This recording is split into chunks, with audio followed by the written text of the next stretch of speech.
Hi, I'm Ramona Zabriskie, author of Wife for Life, The Power to Succeed in Marriage, and founder of Wife for Life University. And we're back again for another wife support video, our YouTube show where we take your questions or dilemmas, and as real wives, we discuss it and try to come up with some helpful advice to you that will be of service in your quest to become a better wife and to build the grand marriage of your dreams. That's our Wife for Life ideal, the grand marriage. Well, it's the holidays and time for everything grand, as well as some grandiose problems that can come from all the intense togetherness that we expect out of the holidays, both with our husbands and children. You know, we get these really big ideas of how things are going to be, and it only gets more complicated, doesn't it, when we have extended family involved. Do you know what I'm talking about, Dream Team? These are members of my Dream Team, Lacey, Emily, and Brooke with me today, and they are such beautiful, smart women. I know they're going to have some good ideas for you. What does our viewer have a concern about family? Brooke, what is the letter that we've gotten? What if my husband and I have different ideas about what makes the perfect Christmas? My husband wants to stay home with just us and the children, and I want to be with all my extended family. And we go through this every year. They go through it every year. Okay, so we need to settle this if we're going to have a Merry Christmas, that's for sure. This reeks of compromise right out of the gate, doesn't it? You guys have any ideas about that? How do we balance such contrary needs and wishes and dreams all centered on Christmas between a husband and wife? Emily, you got some ideas?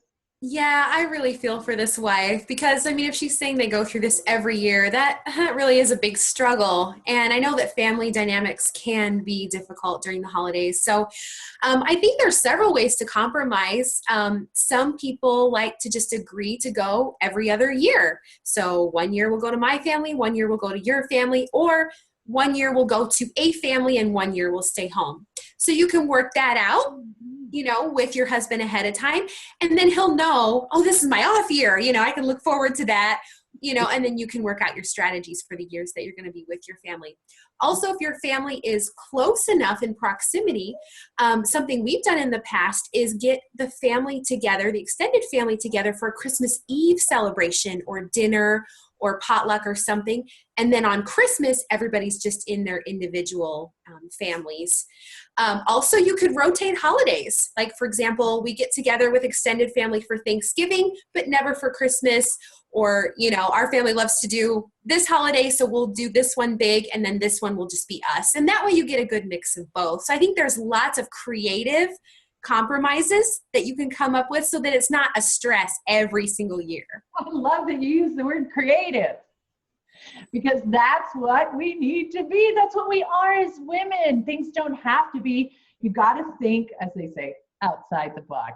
In this case, outside the family. You got to think creatively. I love all of those suggestions, Emily. And it requires not just intellectual power, it takes some heart power, doesn't it? Because we've got to stretch our heart a little bit to incorporate his needs and desires and wishes into our own and meld them together. So that's what compromise is all about. I just love that, love that.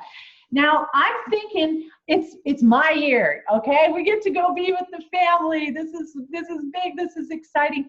And he's still dragging his feet, but, you know, he's agreed to the every other year thing. So here he comes. How are we going to make this as pleasant as possible for him? I'm thinking that we need to understand why. Why? Before we can really help him have a good time, we've got to understand why he's so sure it's not going to be a good time. And one of those reasons that comes to my mind is maybe it's not enough of a difference from what he does all week. Okay, so he's with people all week. He's got lots of pressure and expectations on him. And now you're asking him not to come home and relax, put his feet up, have some, you know, where he's just got the TV and him in his chair or whatever. But he's going to be with a lot of people. And there's a lot going on around him. He can't be totally himself, totally comfortable. That's one reason that he might not be excited about it, right? And in that case, what can we do to help him? Any ideas? Lacey? Yeah, I think, well, I think first checking our own expectations is really important. About what the ideal Christmas is. I remember he doesn't have to be 100% in for us to have a perfect Christmas. Right, exactly. And I remember, when I got married, I loved my family so much. I wanted to spend every second with them all the time. And I was a little shocked when my husband didn't feel the same way. And I still love spending time with my family, but I think checking my expectations of I'm going to be able to spend as much time with my family as I want without him batting an eye is a little unreasonable. And just trying to decide what are my most important times that I want to be with them and times that I want to be with him. And it works out a lot better when I check myself and my own expectations, then we get along better. So this idea of ideal Christmas can really set us up for some disappointment. Absolutely. Yeah, okay, good. I love that idea. I love the idea too of self-care, don't you? So not only am I responsible to keep myself happy and delighted through the holiday season, I'm going to help my husband take care of himself too, especially if he's not comfortable in this, crowded environment. How can I help him take care of himself and assure him that he's going to have that downtime that he's looking for? I know there are activities that my husband likes to do just on his own, and I'll encourage him to do those things when we're with my family, or so that he can be able to come back and having rested and taken care of himself and be ready to re-engage. That's so good, because that's right back to this idea of expectations. You resent that he's gone off to do his own thing for a while, not if you know that this is important to him and it's all going to be okay and that he needs that. I love that, because we know that men need to restore their testosterone, literally, biologically.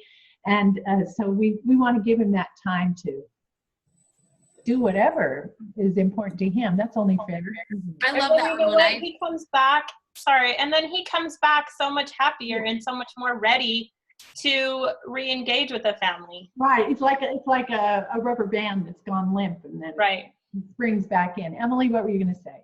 I was just going to say, if we remember that for him, being with our family is work, then he'll need to rest and restore and play a little bit. And so if we facilitate those opportunities, just like Lacey was saying, like you were saying, a chance for him to kind of slip away and do his own little thing for a bit, or even a chance for us to slip away with him and do our own thing a little bit, that allows him to restore, and he'll come back, to it again a lot happier.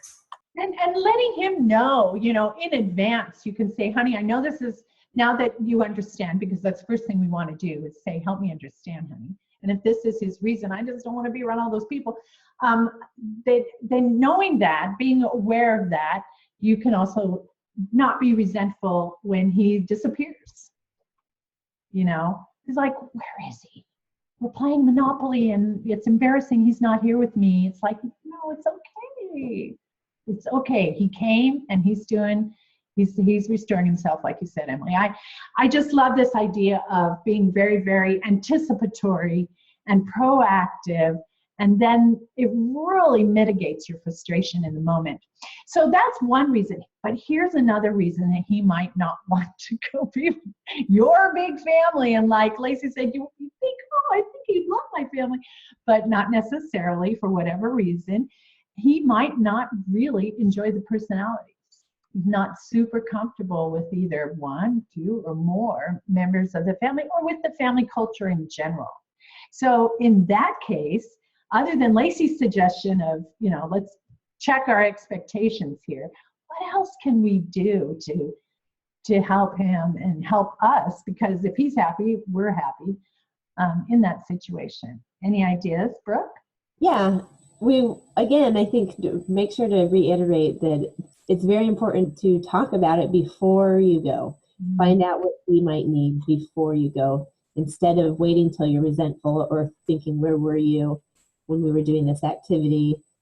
Talk about it before, so And something, if it is, there's a lot of people that he maybe doesn't get along with, is make sure one idea is to take time with your family, just you and him, and if you have children, and go do an activity by yourself and take a break, take a breather, and that allows him, again, another thing, just instead of maybe his own activity, but all of you, because he wants to be with you too. He wants to enjoy this holiday, and that's something you could easily do. You don't have to be with the whole family every single minute of the time. Yes. I think that's just so crucial. You don't have to be with the whole family 24/7. You're like, well, I haven't seen them all year, and we only have 3 days. It's like, also, you have to remember that it's your holiday break too. Yes, we get to see all these people, but it's also your break with the children if they're home from school or something, and you want to make sure that you get to create that with your family too. And sometimes, we talk about unsolvables in the book a little bit, and this could even be extended to, you can't expect people to change.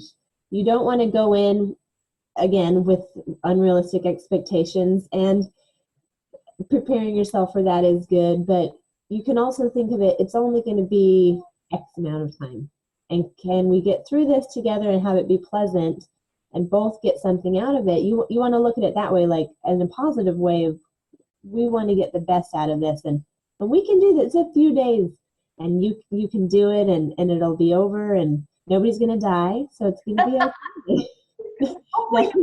Nothing that bad is really going to happen, so take that in, get your perspective just straight. I love that. Oh, perspective is everything in family life, and especially in marriage dynamics. So I love your idea and your point about connecting and reconnecting as a family, and helping maintain some of your home routines will also be reassuring and soothing to your husband. So if you get together as a family at home every day to do a certain thing together, some families pray together, some read together, so do that. Excuse yourself from the mayhem and find that domestic, thing that you always do together, and that will be a great benefit not only to your husband, but obviously to the children who have totally lost all sense of routine while you're in that environment. It's good for all of you to ground yourself and remind yourself that you're family. But how even more important is that for the marriage itself, for you and your husband as a couple? Have you guys had that experience, Lacey? Do you know what I'm talking about? I love how you use the word ground yourself. So bringing your, and all the chaos and mayhem, bringing yourself back to, okay, this is our family, this is us, this is our marriage, we're here together. And taking time every single day, or even multiple times a day, to reconnect with your spouse, with your husband, to sort of let him know, hey, I'm still here with you, you're here with me, we're in this together, you're still a priority for me, is really important. And it will go a long way to making your holiday a better holiday. And I think some Oreo time is important too. And what I mean by that is an opportunity. Oreo stands for opportunity to reconnect with each other. So grab some Oreos, sit down together, talk about, what you're expecting for the rest of the day or for the rest of the weekend, and how you can make that work for both of you. Oreo, that is so much fun. We need Oreo to sponsor this Wife Prepared podcast. That's fantastic. I love it. I'm going to go get some Oreo. It's so important to reconnect too, because especially if he's in a situation where he isn't enjoying most, or even in just a few handful of the other people there, it's so important to help him feel like you are with him and you're on his side and you haven't forgotten him. And that will go really far in him being able to enjoy the rest of that time and make it through those, 3 or 4 days or more. If right. Well, because it all comes back to the Wife for Life principle, one of the 10 Wife for Life laws of attraction. They all begin with A, and I'd love to teach you more about them. Go to RamonaZabriskie.com to learn more about the Wife for Life A's. But one of them is allegiance. And when we talk about allegiance, we're not talking about submission. We're talking about loyalty to the man and to the promise that you would join forces, right? So in a situation when you feel like you're the hub of a universe and there's just all these people pulling on you in every direction, you have to remember to keep your balance. You're number one, and your husband is right there beside you, number one, right there in the center of the wheel. So you come back to him and keep that hub of the wheel strong, and the rest will work itself out. Your happiness, your personal happiness, is so very dependent on your relationship with your husband. And that's what we do at Wife for Life. That's all we want for you, is to solidify and strengthen that incredible support and partnership that we visualize as the grand marriage that's possible for you. And so we hope that this holidays will only add to that beautiful marriage that you're dreaming of, and that all the suggestions we've given you today will be helpful towards that end. All right, so we wish you a very, very Merry Christmas. Come back again and see us at Y Support. We have some other videos for you about family and Christmas that are different, a little bit different, that may more apply to you or someone else you know. So tell everybody about Y Support, and read Y for Life, and come join us at Y for Life University, right guys? Absolutely, we just love it there, and we love all our students, and we love you for joining us. All right, have a great holiday. We'll see you next time. Thanks, Brooke, Emily, Lacey. Love you guys.